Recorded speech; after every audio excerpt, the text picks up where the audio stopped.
Moi, c'est Maxime et je suis cofondateur de Carteos Biosculpt.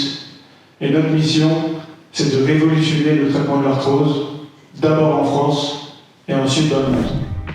Le but de cette soirée, c'est à la fois une remise des diplômes pour la promotion sortante et en même temps, nous voulions faire quelque chose d'un peu spécifique car ce sont les 5 ans de nos diplômes d'université. Vraiment, bravo. Je trouve que moi, je vous admire. Le CDU en parallèle, encore une fois, de votre formation initiale. Moi, c'est Lucas, je suis CTO d'Artisquad.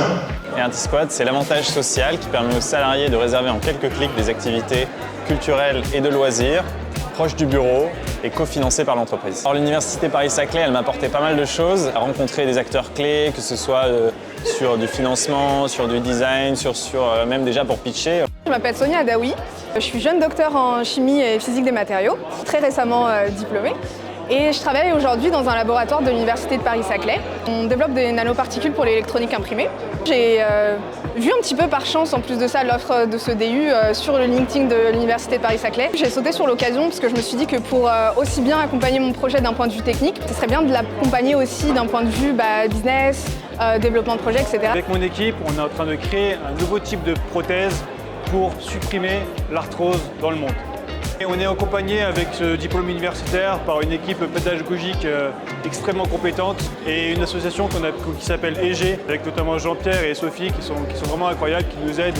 Notre but, c'est de créer des plantes ornementales de luxe et pour ça, on utilise la magie de la biotechnologie. En d'autres mots, on va sculpter génétiquement des plantes afin d'avoir le résultat que l'on souhaite. On s'est rencontrés au sein du DU.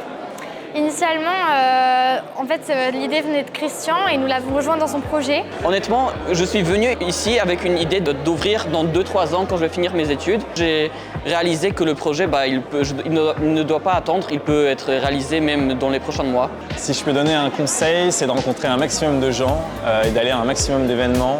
Parce que voilà, on se dit de base, ça va pas me servir à grand chose et au final, on va parler à quelqu'un qui va dire « Ah mais moi je connais tel gars qui travaille sur tel projet ». On finit par, avec un peu de chance, rencontrer des partenaires qui sont vachement intéressants. Si je dois donner un conseil à des étudiants qui viennent vraiment d'un background un peu plus scientifique, comme c'est mon cas, c'est de vraiment pas douter et de se lancer dans l'aventure entrepreneuriale parce que vraiment ça va être extrêmement enrichissant. Faut pas se mettre des barrières en pensant que on travaille que sur de la science pure et dure, on va pas être capable de gérer des questions, de gestion, de management, de marketing, de communication, etc. Tout ça, c'est des choses qu'on peut apprendre. Et si j'ai un conseil à donner, c'est avoir du culot, tenter les choses.